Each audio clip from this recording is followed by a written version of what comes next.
anak cowok apa anak cewek? Anak cewek, karena anak saya pertama cewek.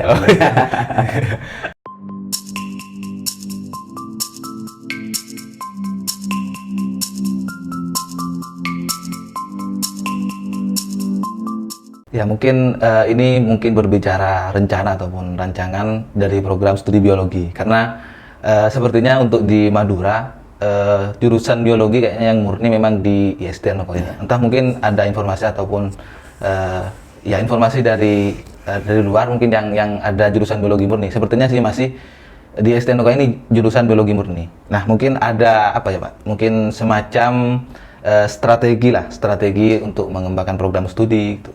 Menurut Bapak untuk rancangan ke depan lah mungkin ada semacam pandangan-pandangan mungkin yang bisa diprogramkan.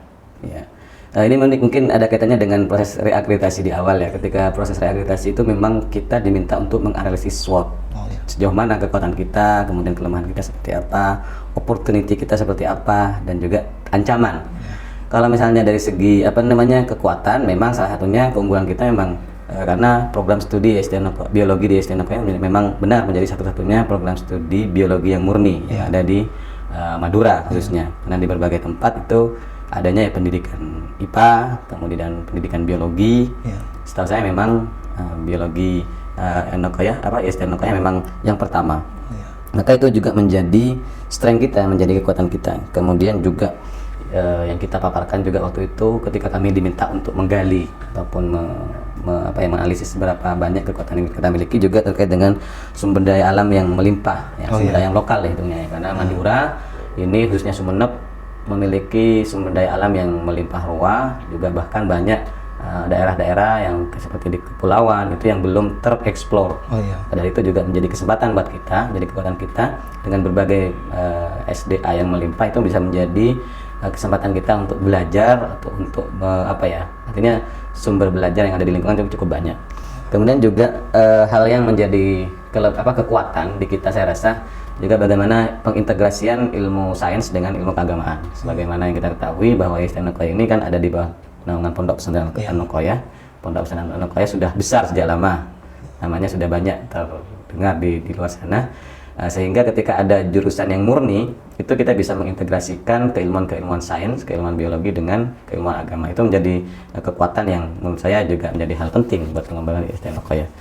Kemudian juga kita didukung oleh sumber daya manusia yang relatif muda, kemudian juga penuh banyak gagasan-gagasan. Biasanya kalau dosen-dosen muda itu kan punya visi, punya idealisme yang cukup variatif dan itu juga menjadi kekuatan kita saya rasa. Untuk dosen-dosen yang ada di program studi biologi itu sejauh ini dosen tetap itu ada 7 dan berasal dari berbagai perguruan tinggi negeri.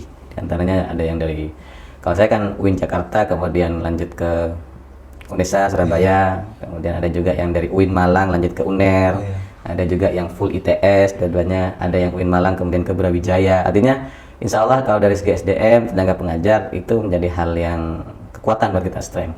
Tentu juga ketika menganalisis SWOT itu tentu juga kita memiliki weakness juga tentu. Sebagai perguruan tinggi yang baru berdiri itu lumrah saya rasa dimiliki oleh perguruan tinggi yang baru berdiri swasta. Tentu tantangannya adalah dalam hal pemenuhan sarana dan prasarana.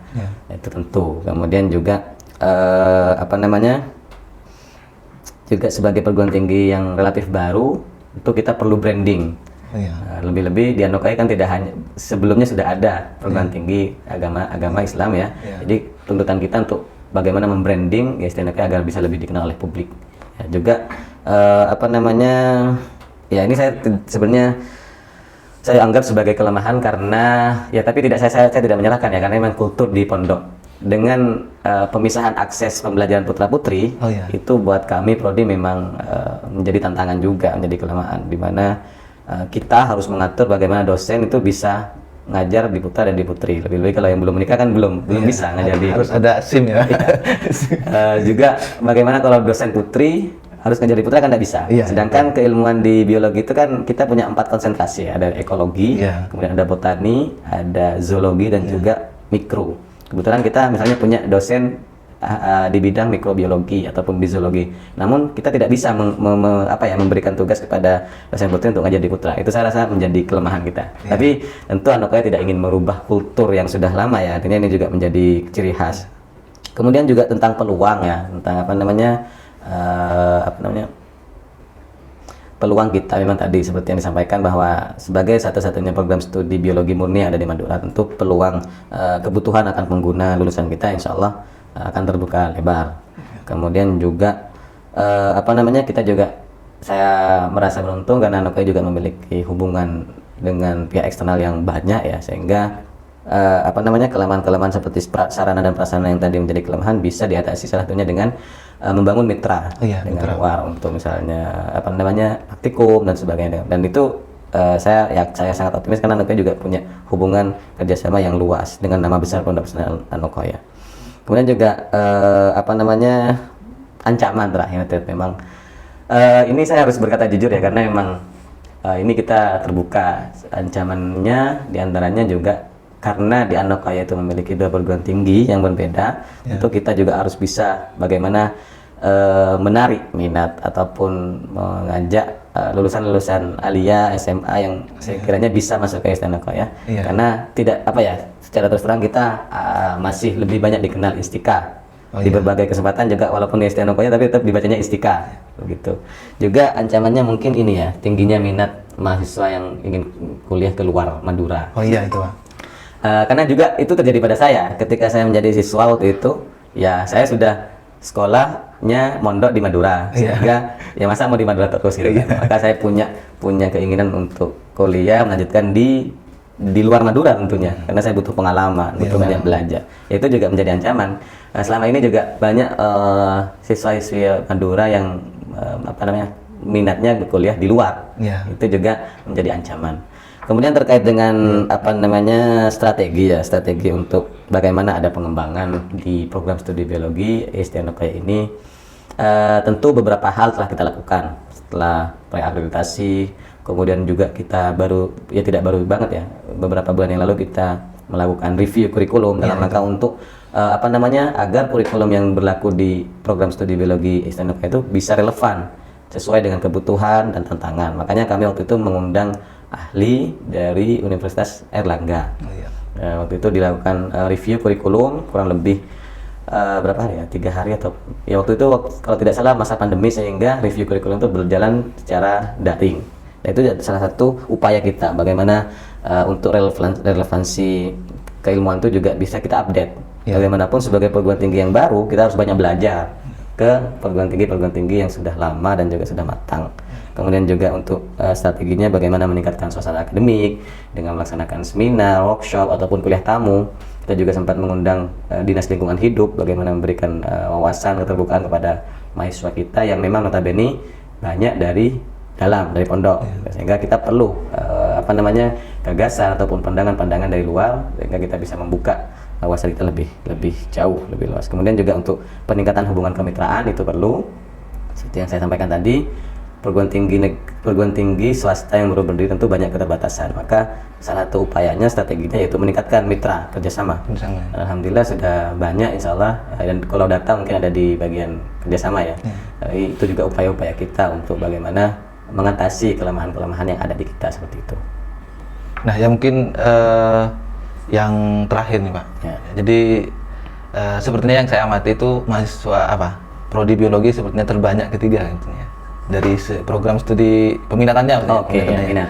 Nah, mungkin Bapak itu punya tips ataupun pesan-pesan kepada mahasiswa ya bagaimana belajar yang baik di program studi biologi gitu. Ya benar. Jadi memang kalau dari segi jumlah mahasiswa memang ya cenderung fluktuatif memang, tapi biologi termasuk yang cukup stabil dalam penerimaan mahasiswa baru. Tercatat karena ini data, maka saya harus lihat data juga. Tidak bisa sembarangan, takutnya nanti datanya.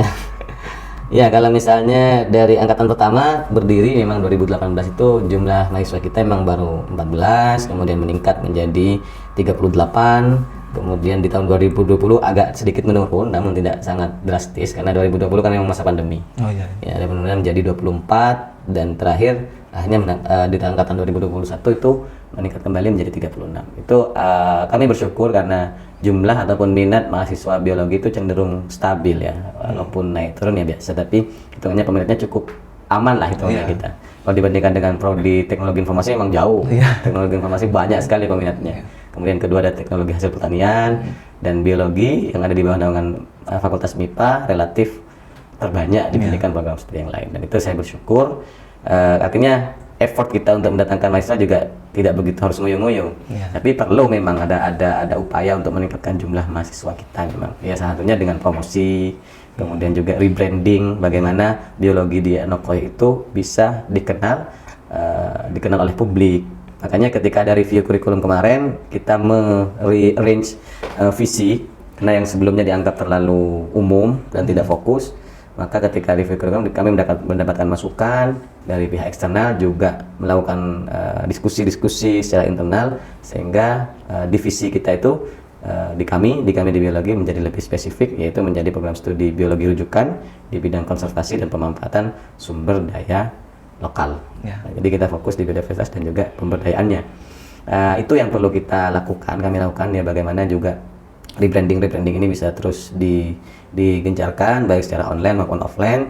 Juga yang tidak kalah penting bagaimana menjaga kualitas dari mahasiswa kita. Itu saya rasa penting, walaupun tidak secara langsung, tapi kesan ketika mereka lulus dari program studi biologi SDN Anokoya itu yang akan dibaca oleh masyarakat. Ketika kesannya positif, maka tanpa banyak panjang kali lebar tentu masyarakat akan mempercayai untuk melanjutkan studi dari anaknya itu untuk melanjutkan di program studi biologi Anokoya seperti itu. Nah ini mungkin yang terakhir pemirsa, ada pertanyaan cepat Pak. Oke. Pertanyaan cepat ya. Siap. Ini setidaknya ada 5 pertanyaan cepat yang mungkin ini pertanyaan memilih ya. Oke. Jadi pertanyaan pertama, Scopus atau Sinta? Scopus. Kemudian yang kedua, penelitian atau pengabdian? Pengabdian. Yang ketiga, menulis atau membaca? Membaca. Yang keempat, meneliti atau mengajar? Mengajar. Yang kelima, ini anak cowok apa anak cewek? Anak cewek, karena anak saya pertama cewek. Pemirsa Amator Istri Anokoya dimanapun berada, begitulah apa yang kita sampaikan dan kita obrolkan dari tadi dengan Bapak Bayuda Lukman Al-Farisi selaku Ketua Prodi Biologi ISD Anokoya. Demikian dari saya. Akhirnya, Assalamualaikum warahmatullahi taala wabarakatuh. Waalaikumsalam warahmatullahi wabarakatuh.